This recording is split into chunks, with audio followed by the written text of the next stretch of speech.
c'est là qu'il y a un duel, effectivement, René, toujours spécialiste pour les petits chuchotages à la reprise d'antenne. Oui, n'est-ce pas?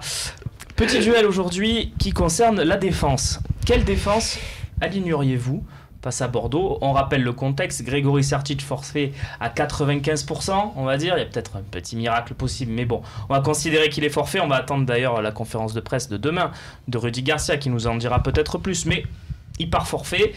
Et puis Saka est suspendu à droite, donc c'est 2 joueurs à rajouter dans la défense type, entre guillemets, de l'Olympique de Marseille. Lesquels, messieurs? Alors, on va commencer avec un duel et après on fera un petit débat. Le duel, il me semble que c'est Bastien contre Stéphane ce soir. Tiens, Bastien, à qui tu prends la main ou tu la laisses? Moi, je laisse.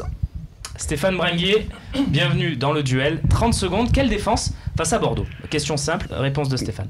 Question simple, réponse très simple. Moi, je mettrais Zambo, Fanny, Rolando et Evra. Évidemment, pourquoi? Pas simple, très simple. Fanny le dit lui-même, son poste de latéral, il a du mal à l'assumer. Il a une grosse caravane derrière lui, on le voit en défense centrale. Alors, maintenant, je ne bouleverserai pas cette défense centrale parce qu'on commence, enfin, au moins ils ont des automatismes, mais je mettrai Zambo notamment aussi, et surtout pour la vitesse d'exécution des attaquants sur les couloirs de Bordeaux. Je pense que Zambo est plus à même de répondre à cette problématique. Très bien, tu as respecté tes 30 secondes, on a compris, donc Zambo et Fanny, hein, pour Stéphane. Absolument. Bastien. Eh bien écoute, on est quasiment d'accord, je ne perturberai pas l'axe central, je laisserai Rolando, Fanny, Evra à gauche, mais je mettrai Ubokan à droite. Ubokan, on était tous d'accord à un moment donné lorsqu'on était sinistré côté gauche pour dire que c'est celui qui a le mieux rendu service dans le couloir. C'est un garçon qui est international, qui a joué des matchs en jeu. Je pense que dans la pression qu'on va subir en début de match, la jeunesse et parfois un petit peu les sautes de concentration de Zambo Anguissa peuvent nous coûter cher. Alors attention, je ne suis pas en train de faire de Ubokan un foudre de guerre, mais je dis qu'il pourrait rendre service en tant qu'arrière droit, au moins sur une partie du match. Merci messieurs pour le duel. Donc on va le résumer pour les réseaux sociaux. Qui à droite? Ubokan ou Zambo, hein, on est d'accord?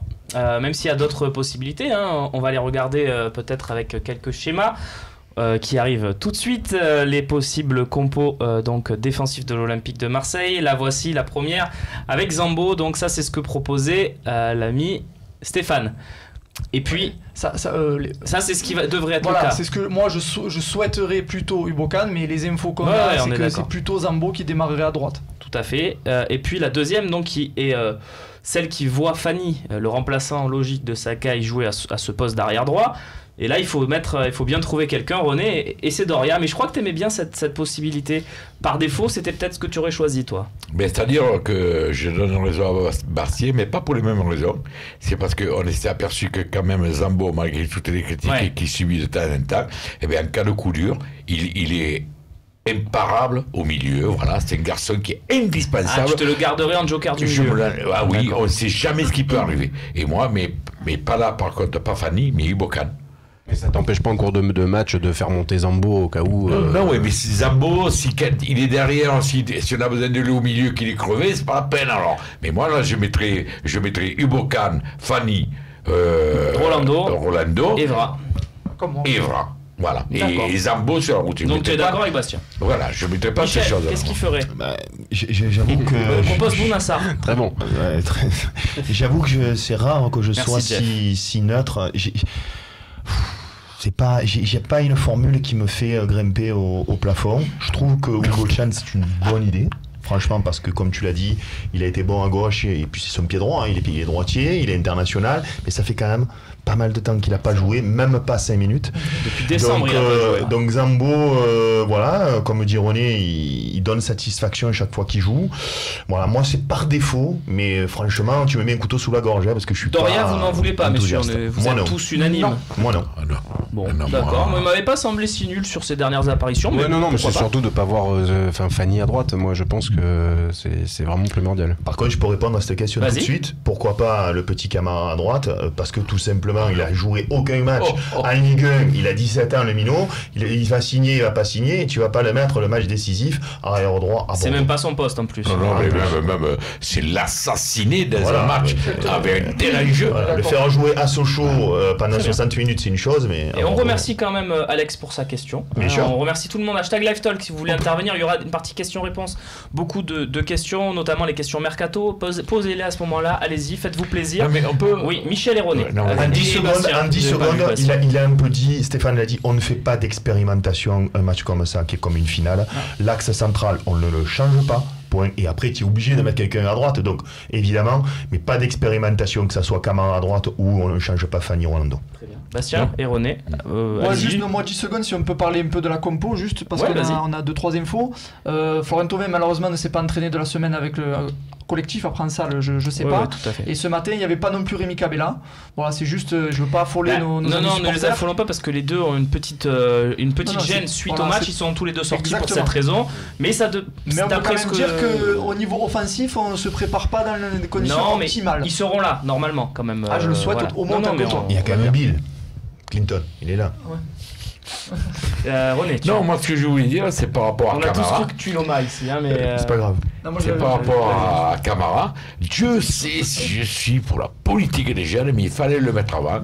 Et si on commence à le mettre la saison prochaine, il faut que ce soit dans un homéopathique, comme il a été fait avec Lopez, il a explosé. Mais il ne faut pas croire que Camara, tu le mets au milieu d'un match, n'importe lequel, il va exploser. C'est pas vrai, Stéphane, il va exploser en plein vol. Je veux mettre 10 secondes, mais juste pour vous dire que dimanche soir, on sera au Gold Eagles. Toute l'équipe du Phocéen, et vous pouvez encore réserver, voyez sur le site. Comment ça se passe? Alors explique-nous ce que les gens pourront voir ce soir. Eh bien, il y aura un repas donc, qui va être confectionné par les équipes du Gold Eagles, et on sera tous ensemble, l'équipe du Phocéen et les spectateurs, tous devant ce Bordeaux OM décisif, et on sera très heureux de le vivre avec eux. C'est dommage, je pourrais pas venir, j'ai toujours rêvé de voir René Malville. Ah mais il est là. Mais donc en gros c'est où déjà le Gold Eagles? Gold Eagles, c'est aux Trois Palmes, donc c'est l'ancien Dixie Blues, et donc qui était à la Valentine, exactement, là où on a tourné la Talk Academy, pour ceux qui ont suivi l'émission. Tu avais suivi, il et me on semble, sera Bastien. très heureux. Ouais, j'ai 2-3 épisodes, on va dire. 2-3 épisodes, ouais. Voilà, donc on sera vraiment tous heureux de se retrouver pour cette occasion, et on regardera le match tous ensemble. Vous êtes nombreux, donc réservez, voilà. Je crois qu'il y a un lien sur le site également du Absolument, oui, tout à fait. Voilà, si ça vous intéresse de vivre le match avec l'équipe du Phocéen, c'est là que ça se passe dimanche pour ce dernier gros match de la saison. Tu y seras d'ailleurs. Si quelqu'un de France Bleu nous écoute, là, pendant la 3h mi-temps, si on pouvait éviter certains mecs qui sont de longue en train de téléphoner, c'est pas pour des grands analystes, et qu'on donne la parole un peu à cette soixantaine de supporters qui sont là, ce serait une bonne chose. Je te laisse leur dire, parce qu'on n'est pas... Mais je te laisserai leur j'aurai l'occasion de leur dire. Très bien. Merci en tout cas pour ce point Gold Eagle. De toute façon, comme il y a mon ami Bastien aussi, je compte sur lui pour leur dire, oh les gars, on verra ça. Il y a du monde là-bas. On n'y est pas encore, René. Je vous propose maintenant de me donner votre top 3 du Phocéen d'or. Vous pouvez voter également en ce moment sur le Phocéen. Votre voix compte. Allez-y. Le Phocéen d'or, c'est tout de suite.